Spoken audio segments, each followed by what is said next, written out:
Morning, Paul. How you doing, man? Yeah. Nice to see you. Here we are, day one. First day of principal photography. Only 247 to go. 10 years on this change.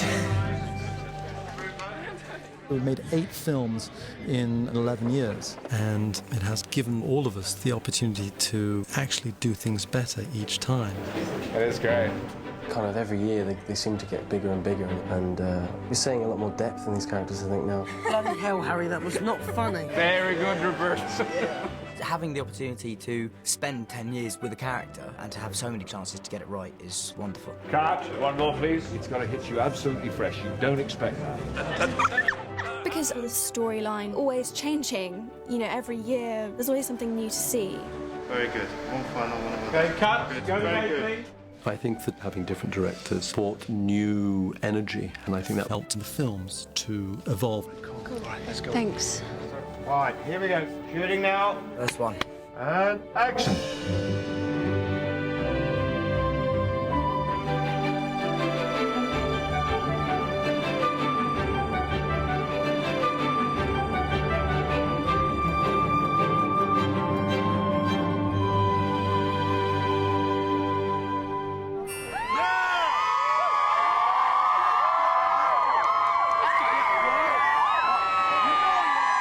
The Harry Potter series has such deep roots. I started writing it in 1990. I was a first-time author, and I never dreamt that there might be a film. I really just wanted to be published. In August of 1997, this book, which was still not published but was in galley form, there was some word about it. And we got the book in to my office. And then my secretary, Nisha, took it home. And on Monday morning, I said, has anybody read anything good? And Nisha piped up. I said, well, I read something that I quite liked. I said, what was it called? And she said, it's called Harry Potter and the Philosopher's Stone. I said, that's a rubbish title. What's it about? She said, well, it's about this young boy and he goes to wizard school. And straight away, I thought that was a fantastic idea. And I took it home that night and I read it. And I fell hopelessly in love. But I had no idea that I was reading a book that was going to become the phenomenon that it has become. I think it was around about the time the second book was published, there was a flood of film offers and television offers and all sorts of adaptations. And I said no to all of them. And in fact, initially I said no to Warner Brothers too. And it was about a year after that that I said yes. The absolute crux of the matter for me was that they did not take my characters and take them off to do something that I didn't want them to do, because I obviously am in the middle of a 7-book series.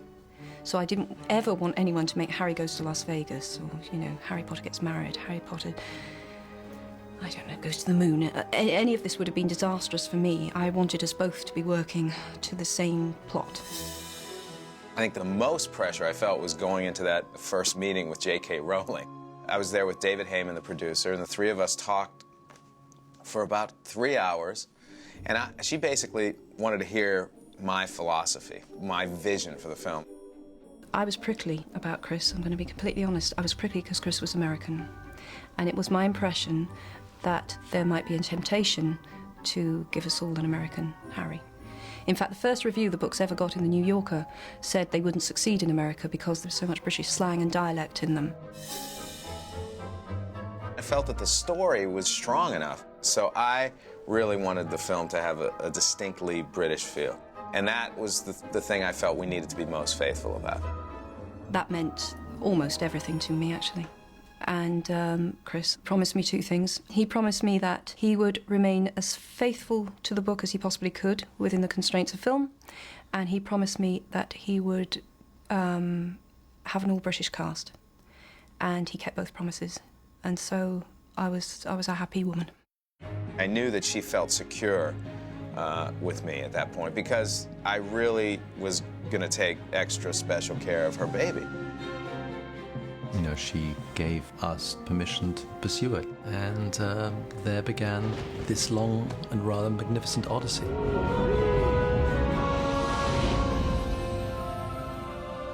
Getting the job was such an enormous sense of relief, and that lasted for about 10 seconds, and then the pressure started to build. And there were pressures from all sides. it was kind of like being in a directorial straitjacket because you had pressure from the fans in terms of being faithful to the book because people were obsessed with them. My first thought was, please God, don't let them make a bad Harry Potter film. And I think that anyone who's ever read the books thought that. Anyone who ever had a child and read them just thought, wouldn't it be awful if it was really crap? It was not a given that people would come and watch the films. In fact, quite the opposite. There was a lot of fear that the text was so sacred that it would fall at the first hurdle. Because I wanted the film to be the faithful retelling of the first book. We actually talked about creating a 3.5-hour film with an intermission. The idea of 2 films came up from day one. You know, we thought, well, maybe this can be separated into 2 films, ended with the first Quidditch match, because I just felt that the material deserved it.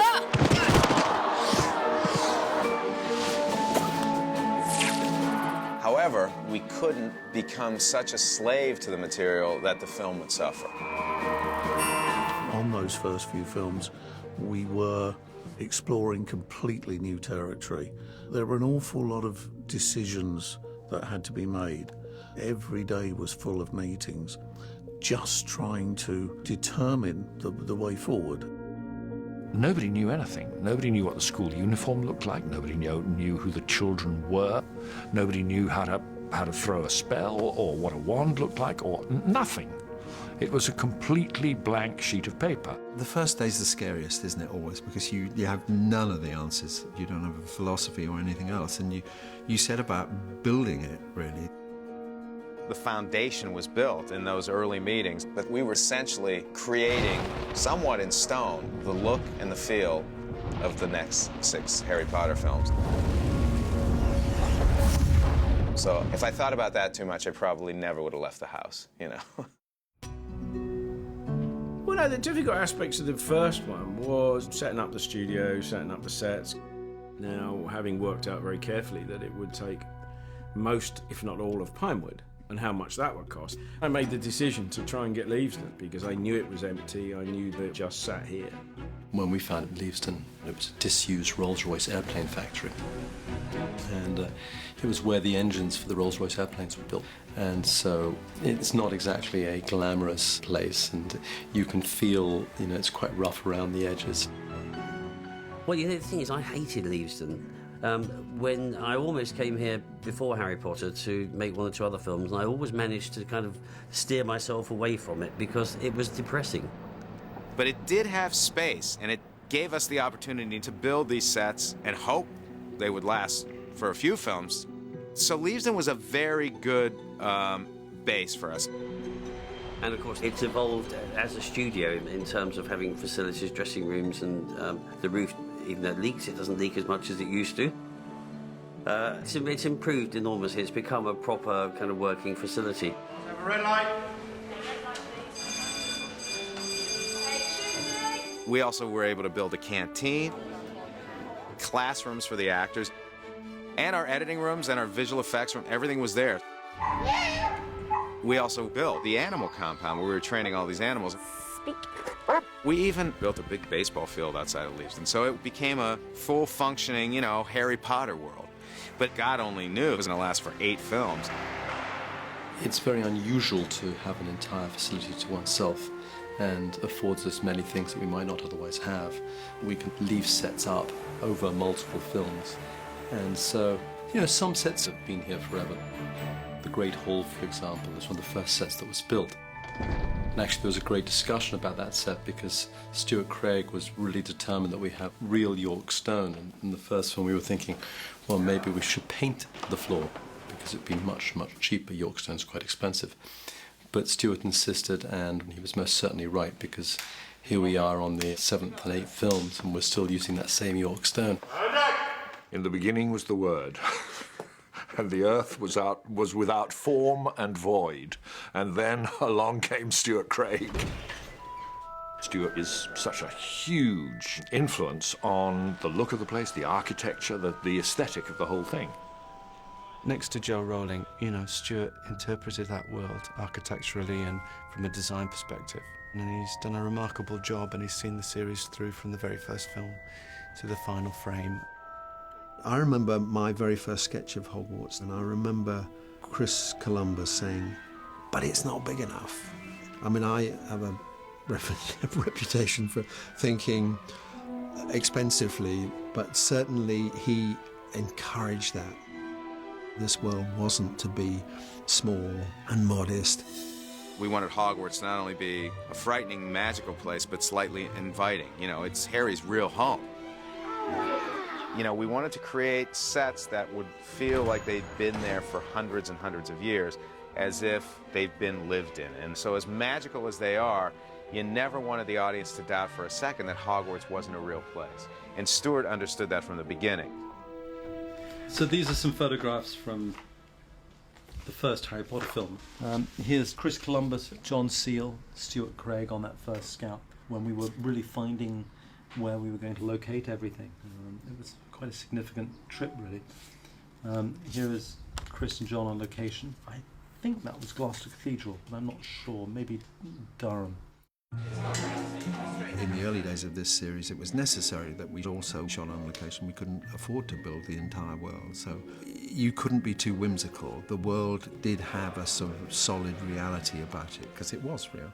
Out of that sound reality, the magic came as a surprise.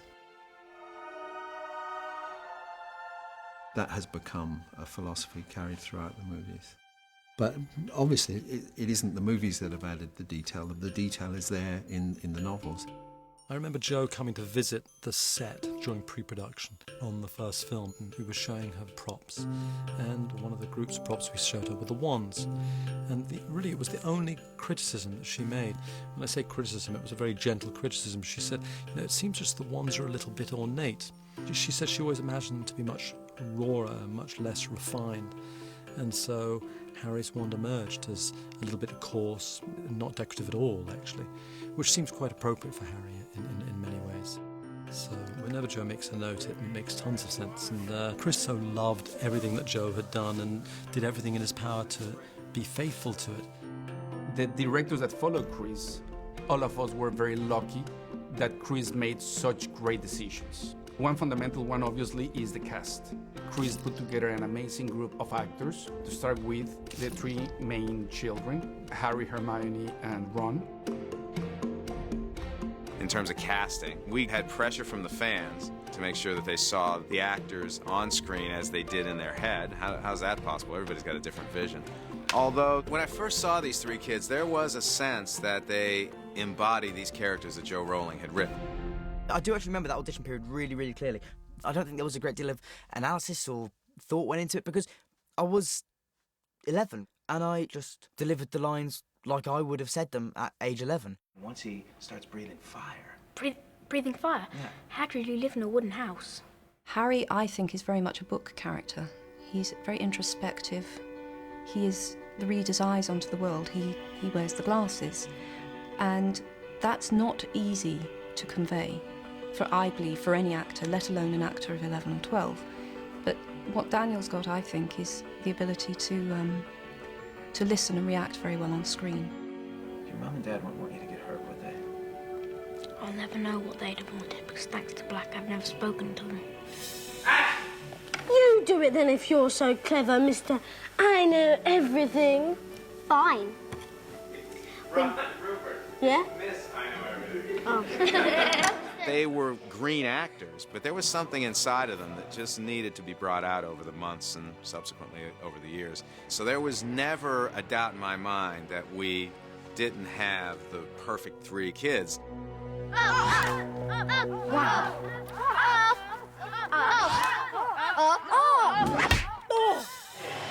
I knew as the first movie was being made that when this movie opened, you know, it was going to be huge. There's no such thing as magic. You know, it was all being talked about, all the kids were talking about nothing else. But the thing I always remember was that when I first saw it, I thought, do you know, I think I've actually worked on a good film for once. What was most moving for me was to see Diagon Alley, the interior of Hogwarts. They really do look as I imagine them to look inside my own head. There are for sure going to be people out there saying, well, that's not my Great Hall, but I can promise them it is definitely my Great Hall. So, from my point of view, it's obviously wonderful. Gryffindor wins the House Cup. obviously it was a huge success, and that was gratifying. And the chance to go back and develop it further was very, very gratifying. The chance to improve on some things was also a very attractive proposition. After they had established that they could tell the story on film so well and so engagingly, they had slightly more license, to make the second film true to the book, but not exactly the book. The great thing about 2 is that you're not setting the scene, you can now tell the story. Everybody understands the world, so you can just get on with having fun with it then. Once we started Chamber of Secrets, there was a little bit of a sense of relief for me knowing that the straitjacket had loosened considerably. But when I started the movie, there were only 3 books published, so we didn't know what was going to happen in book 7. The only information that we knew was what Joe Rowling wanted to tell us. I'm a very secretive writer. No one ever sees anything that I'm writing. And possibly that's my way of ensuring it does remain completely private. I like the feeling that only I know. If we had had all 7 books when we began, then obviously everything would have been catered for. Hogwarts would have been designed for Harry Potter's first trip at age 11, as well as Dumbledore's death, but that wasn't the case. So you behave in a kind of expedient way and just do what's absolutely necessary to get the movie in hand made. For example, this is the diary that Ginny writes in and corresponds with Tom Riddle. And when we were making Chamber of Secrets, we had no idea of how significant this would later become, because we were at the same place as the readers in the books. So we're constantly questioning both ourselves and Joe and the books. But an adaptation is an adaptation after all, and sometimes the journey from one to the other involves changing things a little bit. My wand! Look at my wand! Be thankful it's not your neck. Nevertheless, the vision has to basically fit in with the vision of all 7 pictures. So the plan that we set into motion was the first film is our introduction to Harry's world, and as we become part of this world, it has to be romantic and storybook-like and inviting and colorful and warm. As we got to the second film, we drained a little of the color out of the film. The film starts to get a little darker, just like the books. Even in the wizarding world, hearing voices isn't a good sign. She's right, you know. Numbers 1 and 2 were about little children, and so, of course, were sunnier. It's absolutely right that those films should have been full of sun. That's actually great. But I didn't just stick with the first 2 movies because I just wanted to do the childhood version of Harry. When I came aboard, I was under the impression that I would do all 7 pictures. I didn't realize the amount of energy it would take not only to do 1, but to do 2 back to back. Your stands are over on this side. On the second one, there was truly no time at all. We had a very truncated schedule because we had to come out a year after the first film. So the schedule was tighter, the post-production was incredibly short, and of all the films, that was probably the most pressured. And we've never done that since, thank goodness, because that was pretty tough.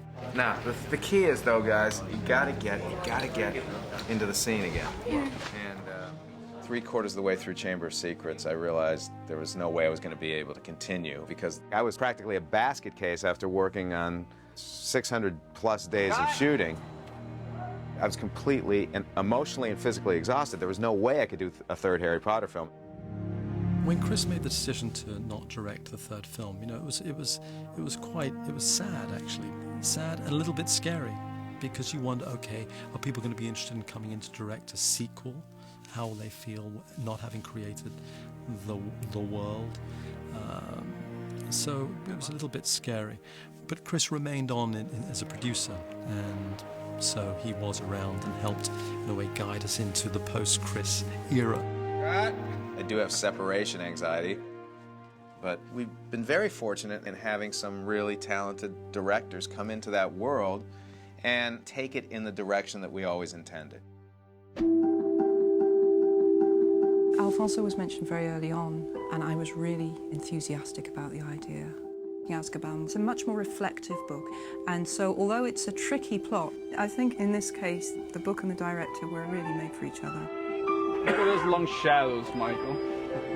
Alfonso was a complete change. When Alfonso turned up, you know, we were all sort of staring at each other in disbelief. It was like, who is this guy? You know, what's he up to? So bizarre. Clearly there were some nervous people. You know, Alfonso just made a film, Y tu mamá también, was a very sexy, racy, beautiful film. I think they were a little bit nervous about what Ron, Harry and Hermione might get up to in the Harry Potter. But once you see the film, you have no question that he was the right choice. The most challenging part of being brought into a franchise, we had one director before, is that it was this delicate balance of, I have something that is highly successful. How can I make this my own? Your tendency as a director is to say, okay, I want to put my stamp, I want to change everything. And it would have been a big mistake in Harry Potter. I didn't want audiences to go and feel that they're watching a completely different film because they were following a saga. Now remember, guys, that you have to take care of your frogs. The thing I love most about what Alfonso did with Azkaban is his sense of magic. He took it to another level in terms of being in this world. He's here, somewhere in the castle. Sirius Black! Listen one more, and this time come out slower. One of the things about Alfonso is he's incredibly detailed. Oh, that is way nicer composition. Way nicer. Look at He that. pushes everybody to, you know, the absolute limit in terms of making things better. He never settles. For example, this is the time turner. I remember the process of coming to this design because we went through quite a few designs. Alfonso made it work. And action. Expelliarmus!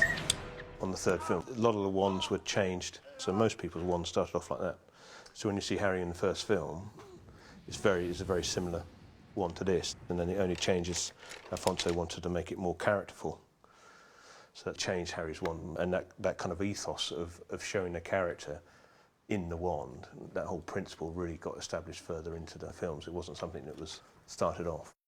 In the revamped set, where this ridge is going to be. It's kind of this height. And where is it from going there to be? right up to the tree there. Yeah. Part of the thing was trying to bring a certain naturalism to the whole thing, in which character and environment, they have the same weight. So there are not that many close-ups in the film. We really trusted that it was more powerful to blend those characters with the environment, with Hogwarts.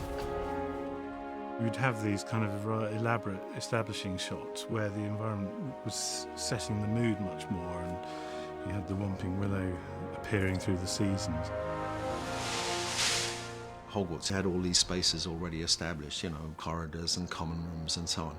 But he wanted to link them. He wanted us to be more explicit about the relationship between these spaces. In number 3, we start doing some changes to Hogwarts. We tried to create a universe that was very precise in terms of geography. So you can go from the Great Hall and you can see how you can walk into the staircases, and from the staircases you get to Harry's room. So it was not just a set, it was a place that actually exists. And it's evolved over the films. You know, we've ducked and dived and moved things, and you know, that Whomping Willow has moved in and out of a courtyard depending on budget and the needs of the script. There were new requirements. You know, suddenly Sirius was imprisoned in the top of a tower in the middle of the complex. So we added a tower with Sirius's cell at the top. So the continuity discrepancies have, from time to time, bothered me, I must say. They don't seem to have bothered the rest of the world, which is what has emboldened us, I think, to go on and just make these changes anyway. Another thing was to set Hogwarts in the Highlands of Scotland. Because before you would see Hogwarts a little bit out of context of the rest of the landscape. Here we went to Scotland to shoot like for 3 weeks. In the environment around the castle. So that was an important thing, and that was something that Stuart Craig fought so much for. And he found the most amazing location to make everything happen.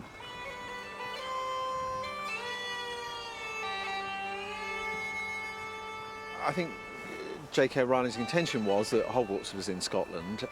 If you're going to come to Scotland, the Highlands of Scotland are obviously the most visually spectacular. So, you know, we worked out pretty quickly that's probably where we should be looking. So with Ordnance Survey maps, we started to piece together a world that could give us a kind of credible landscape. You can't find that landscape anywhere else. It's one of the most beautiful places I've ever been to anywhere in the world. It was most certainly a bonus for the look, but I think the weather was not a bonus for many of the crew.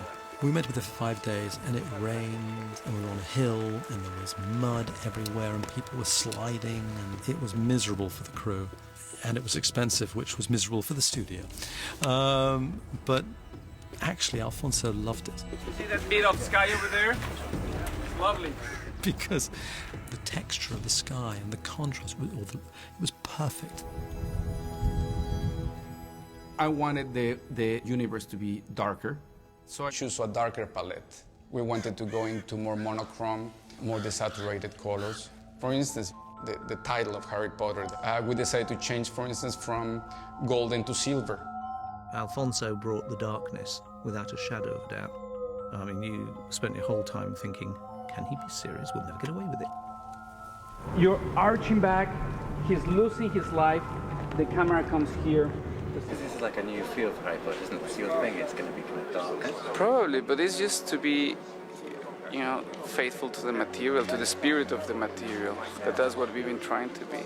And Harry's older too, so as everything is told from Harry's point of view, you have to respect that. Alfonso was amazing because that was the first time we all kind of went, it's quite serious, isn't it?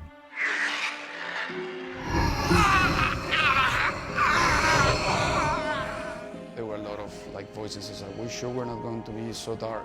And I would say, no, I think that this is the right balance. And once that they start seeing the footage, they just connected with the concept. If we come from here into... Alfonso broke a lot of the conventions. He was making his own statement, his own film. And I thought he matured the films and matured the cast fantastically. Potter!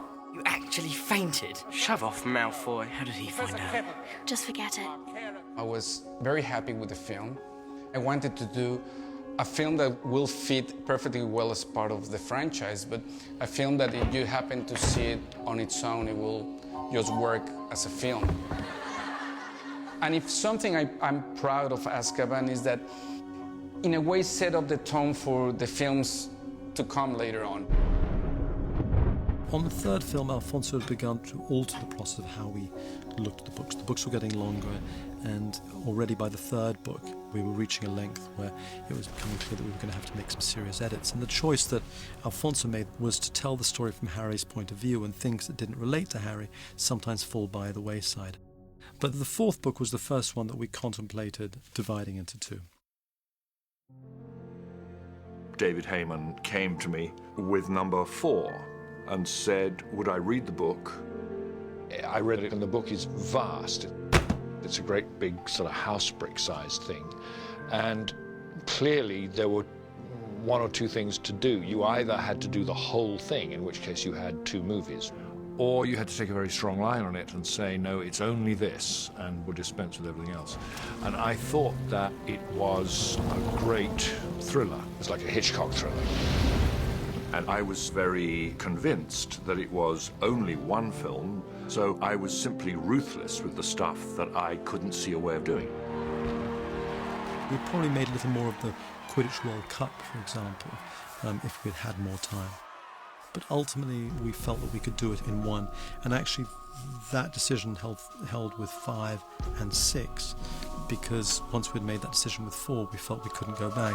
Now the moment you've all been waiting for. The champion selection.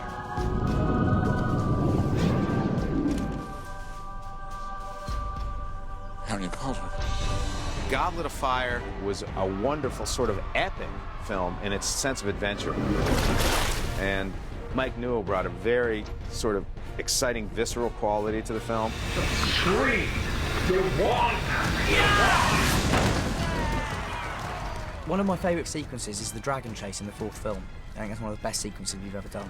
And it's a very, very good dragon. I always remember being really, really impressed by that. The trial was a big extravaganza, and Mike Newell described it as a Bollywood movie, much to our horror at one point, because he thought, my God, what does he mean? But what he meant was a huge, extravagant entertainment, and that's Mike's character. That was what the film required, and that's what he delivered. One of the reasons why we chose Mike was he was so brilliant at capturing British public school life. You and Crumb? That's rich. Cut! Very good. You know, he was the first British director and introduced the British sensibility in a really wonderful way. I was going to do what Alfonso did. I said, now they're growing up. That's the real point about it. They're growing up, and the story is much blacker and more serious, and we're going to frighten them. And so I'm going to make it really sort of dark and creepy and whatnot. And then Alfonso very sweetly said, if you want, you can have a look at the first sort of 40 minutes of my film. And I went to his cutting room, and they showed me this dark and creepy world that he had made. And so I had nothing to do. What was I going to do? I had to reinvent the wheel. Although I knew I'd got two great pieces of magic up my sleeve, which were going to make a wonderful climax. One was Brendan Gleeson playing Mad-Eye Moody, and the other was Ralph Fiennes playing Voldemort. The boy who lived. How lies have fed your legend, Harry. And so what I had to do, in a way, was to make the emotional complication that was going to hit these kids at 15. So I concentrated on that. All of those smiles and whatnot, that's all good stuff. And so what I got was, probably got a funnier film. There she was, walking by. You know, I like it when they walk. All that dealing with teenage angst and beginning of sort of dating and stuff, he had a ball with that, and it was a genuinely funny film. Victor's got to get drinks. Do you want to join us? Okay. Ah, he kissed me. We had the rock and roll band come in for the Yule Ball. We sort of went through a bit through the rock and roll phase. Everyone grew their hair. The whole mood of the film just changed, and everyone was sort of trying to find their own place. That's what you do when you get to that age. You know, everyone was sort of become a bit moodier, and it just worked so well. Like, it really fit. This way. It just keeps kind of crisscrossing and moving around. So that My film was about growing up.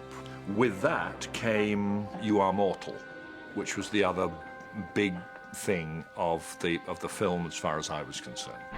Because up to that point, even with Alfonso's, nobody had ever actually got hurt. For a moment there, I thought you were going to let it get me. For a moment, so did I. The problem with the Harry Potter story, both in the books and in the films, is you don't want to be unfaithful to the tone of the first book that set up the world, but at the same time they are growing up. And that's a problem I encounter in the books all the time. There have been times when my editor has not been happy with things I wanted to do, but I've always done them.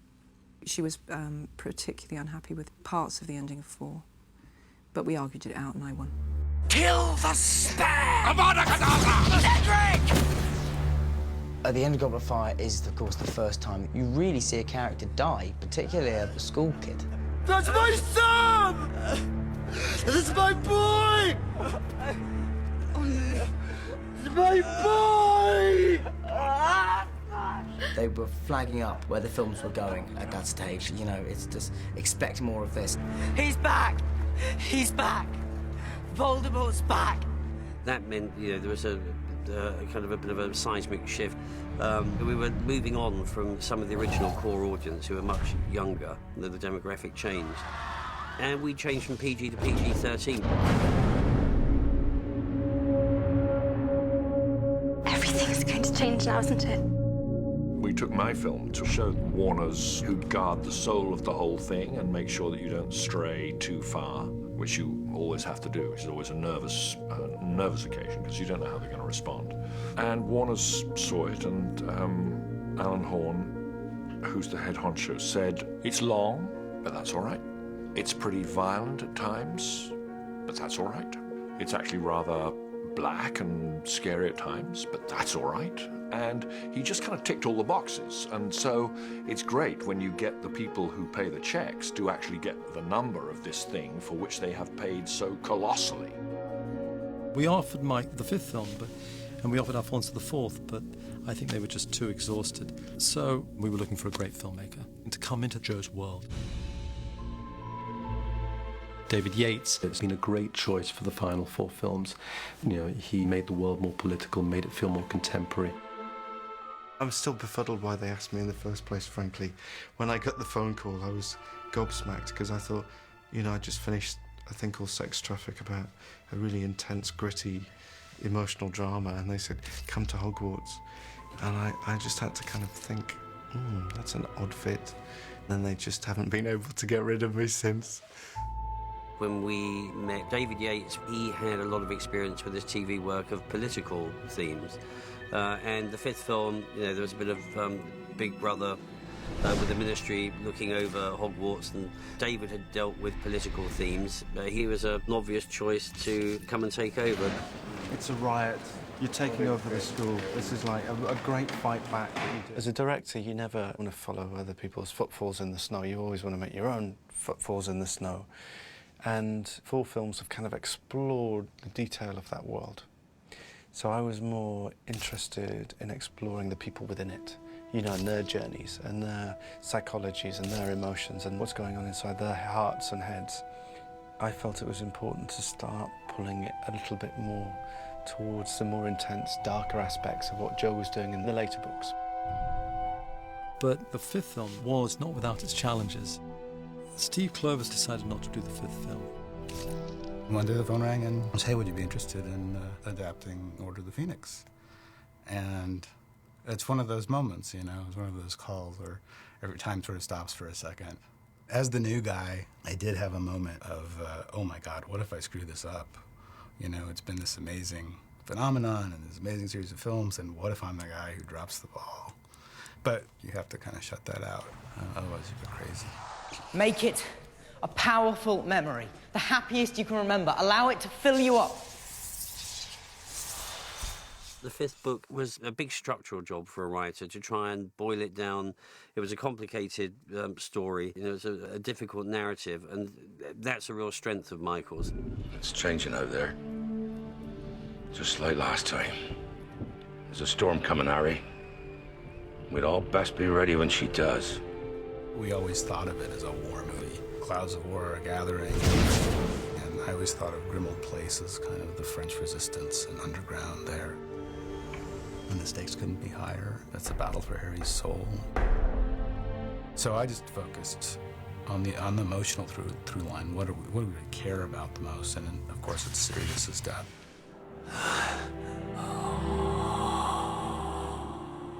And Harry's reaction to that.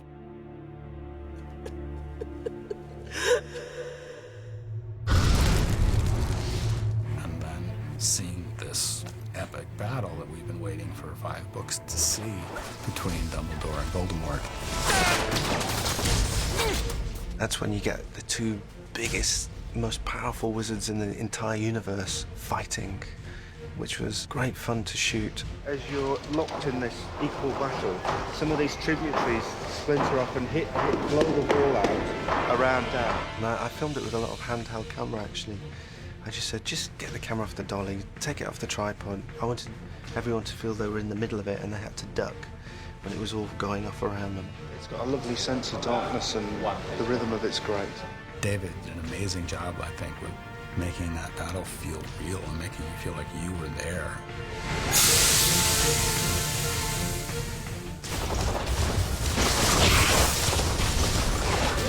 I think the last act of this film is as exciting as any we've had. And it's just a series of thrilling action beats. For example, these are the prophecies from the Hall of Prophecies in the fifth film. This was a very challenging sequence to do. Initially we were going to build it, but then we realized that we didn't have a place that was big enough, and it would not only cost, but it would take so long to construct that we decided to do it digitally. You saw only what the Dark Lord wanted you to see. The Hall of Prophecies was, I think, our first entirely digital set. We did construct bits of walkway, but apart from that, every bit of structure, every prop was a CG. And then, of course, all of it crashing down. Get back to the door! It's all done in the computer. It's amazing. I'm not sure we could have done that with the same degree of success 4 or 5 years before. When I first saw Order of the Phoenix, I was so shocked, and I just thought, this is genius, and the special effects were just amazing, you know. But it's just so different from what I knew as David's personality. David's very quiet. At first I thought shy, quite reserved, and yet he brings out this explosive picture. I was like a rocket in 5. There's so much to learn, and I was on this kind of super adrenalized excitement, and it was kind of towards the tail end of Order of the Phoenix that they raised the prospect of doing Half-Blood Prince. The big question to me was, could I do comedy? Because they liked some of the stuff I was doing on Order of the Phoenix, but there weren't very many laughs in it. That's good. It's good. Right, one more, while we're in the mood. Let's do it quickly, it's good. I was like an actor who pretends they can ride a horse, you know. Yeah, I can do comedy. Of course I can do comedy. Hey, she's only interested in you because she thinks you're the chosen one. But I am the chosen one. This film is more of a romantic comedy. It's much more just kind of like the trials and tribulations of love. And I think the way that David has chosen to portray it is funny, it's sweet.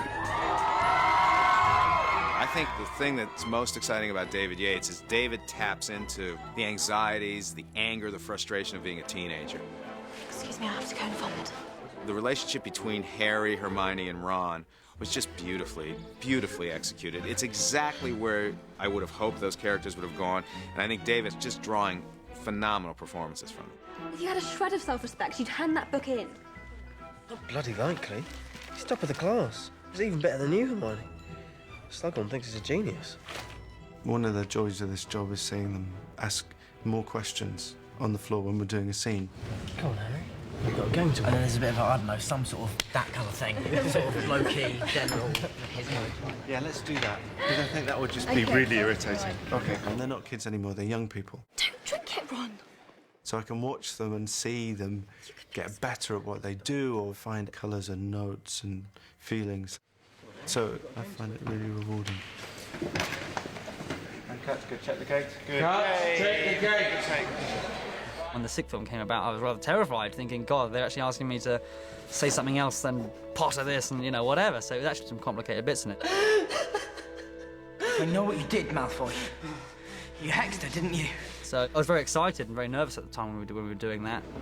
Broken in a way, isn't he? Yeah, because sure. he's failed. He's failed in every sense. And is there any relief that he knows now he's not going to have to do probably it? both, isn't it? He's probably relieved to be out of it. And I'm now forever grateful that we had the opportunity to evolve the characters and try and make them as if they're growing up for real. I have to do this. I have to kill you.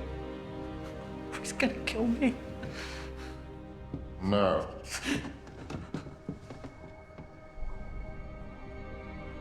In the sixth film, there are sort of 2 sets of changes with Harry. The one set of changes is from boy to man, which sort of all the characters go through. Severus. Please. Avada Kedavra.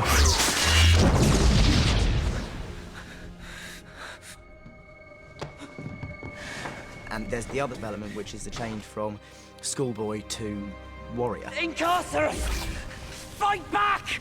You coward, fight back! No!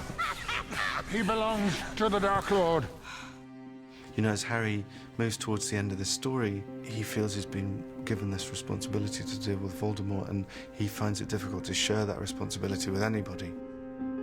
You know, and Dan carries a lot as an actor as well, I think. He feels the pressure and the weight of it.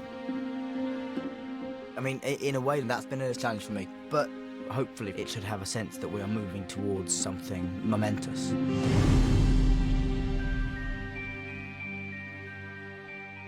As we move towards the climax, I think having a knowledge of the actors and with all the loose ends of the series being tied together in these final chapters, it's great having someone who has worked on the films before, understands the various people in order to bring out their potential.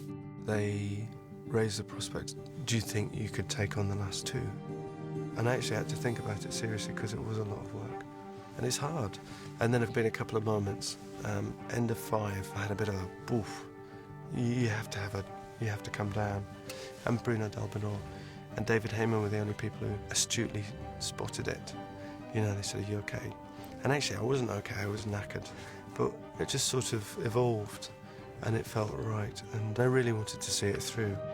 Right, good, cut there. So I was keen to sort of be able to give the audience a sense of closure, which I couldn't do on the first 2 films I'd done. It's like you imagine, if I'm going to die now, I'm going to die fighting you. Yeah. I think it would have been far too much for somebody to come in on the last one. I don't think they would have managed. I think you need somebody like David who's got at least 1 film, and in David's case, obviously 2 films experience behind him.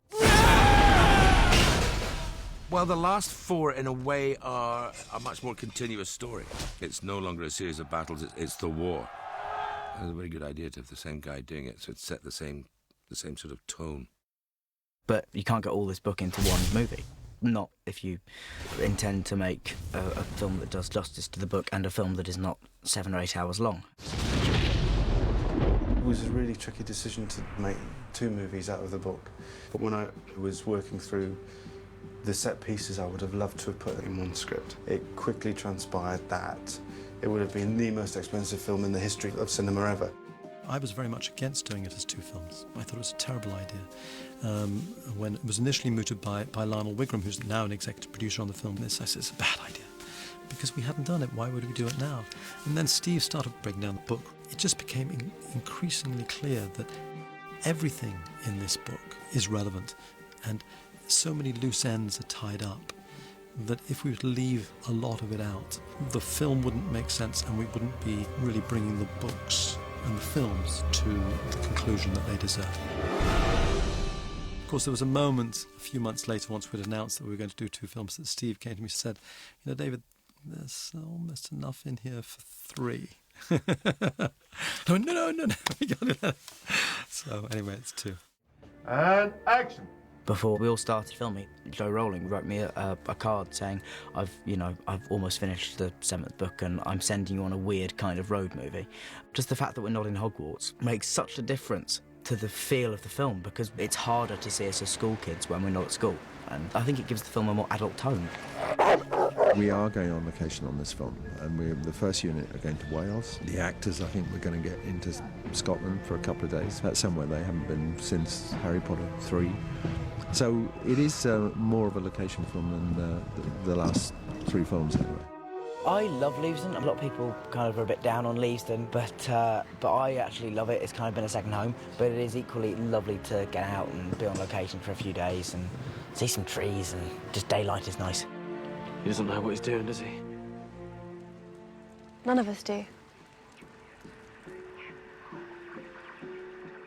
I think it's a very different kind of film, really, from the other ones. Good. All right, guys. Look great from here.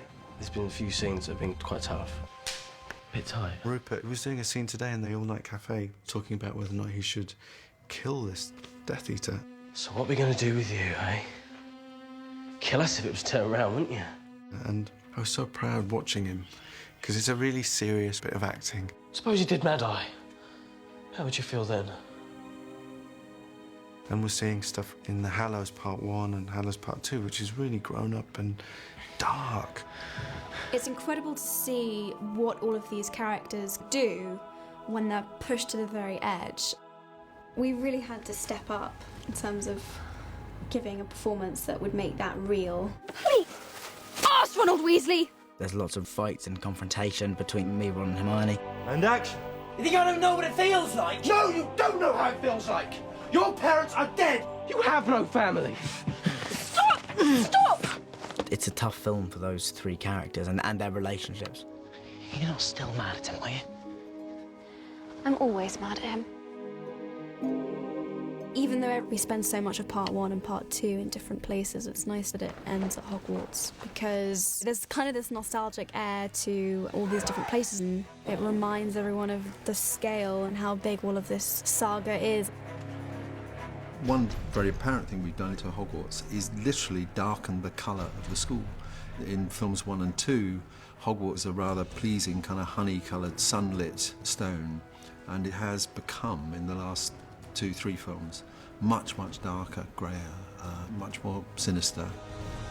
The silhouette has become more aggressive, I suppose. They've gained many more spires and points. And having found hundreds of different ways of looking at this fictitious place, to then be involved in its demise, it has been a little sad, actually, but I suppose fitting in a way. We're coming to the end. It's kind of sad to see all these kind of sets we've kind of grown up with, like the Great Hall, and that just kind of destroyed, really. All this rubble everywhere. And it's quite shocking, actually. The first time we walked in there, for some reason it shot into my head all the times when we used to see the owls flying with the post and everyone used to be eating the big feast and everything, to all of a sudden there's flames around, half the wall has been crumbled down. It was a totally different environment, and one which shows that this isn't going to end all happy.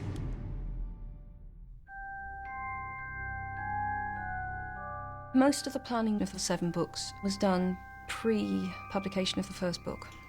And I wrote it exactly the way I set out to write it, and I really wanted that faithfully represented on screen. I don't know if it was a case of certain things just fell into place as she was writing it, or if it was every meticulous detail was planned out from the beginning, but I think for something this intricate, you must have to have a lot of it mapped out from the very start, and it's a fantastic feat of storytelling. Tom Riddle's diary. It's a Horcrux, yes. 4 years ago, when you saved Ginny Weasley's life in the Chamber of Secrets, you brought me this. I knew then this was a different kind of magic. The stories obviously grow up. They follow a child from young age into more adult themes. And obviously the kids who have been reading it grow up with the characters. And rarely have films done that. I think that's the strength of the books and the series as a whole, is that they don't patronise children. There's some very difficult issues that are brought up within them. And they have a lot to say and teach people who read them. The ones that love us never really leave us. And you can always find them in here. We deal with issues of responsibility and friendship. I've got you into enough trouble as it is. Dumbledore's army was supposed to be about doing something real. Or was that all just words to you? Maybe you don't have to do this all by yourself, mate. With issues of racism and bigotry. No one asked your opinion, you filthy little mudblood. There's nothing childlike about the themes dealt with, and they're not dealt with in a childlike way. And I think that's why it's captured young people as an audience, but also adults.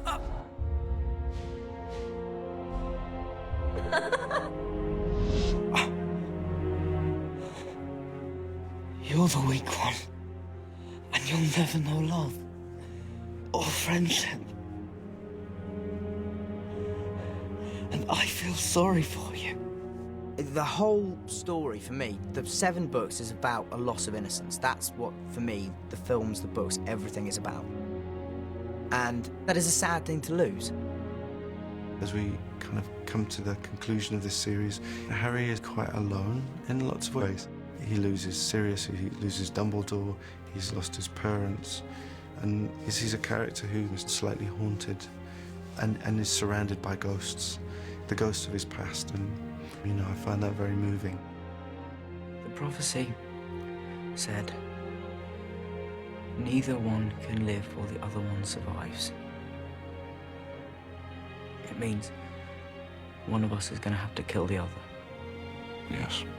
The notion that there's some destiny that ultimately Harry will have to face off against the person who killed his parents and possibly die himself to save humanity is about as epic a theme as you can get. Harry Potter, the boy who lived, come to die. And it doesn't shy away from those dire consequences. What's been wonderful about the reactions we've got year after year is the fact that people have generally been saying that we've managed to sustain both the intensity of the story and also the integrity. We haven't watered it down or tried to lessen the darkness of the later books. That's the precedent I want to continue with. By the time we finish filming, it'll be 10 years of my life. So, you know, I don't want to fall at the final hurdle and let it all be for nothing. If you'd asked me in the beginning, did I want to sign up for 8 films and 10 years, I would probably have said no. But having done it, I'm very glad I did it. It's been a very sort of growing, terrific experience from beginning to end. It's very rare that you work in the same world for as long as we have. But this is not a franchise where I feel like we've played it safe. We've tried to make each one better than the last. And it's been a remarkable, wonderful adventure. The thing I'm probably most proud of is that what we had originally set out to do seems like it's about to be accomplished. We've basically all carried out what Rowling wanted to do and what the books have done, which is start with what is almost a child's storybook and take it to a point where it's much more complex and much more mature. And that, to me, is something I've never seen in the history of film and may never be done again.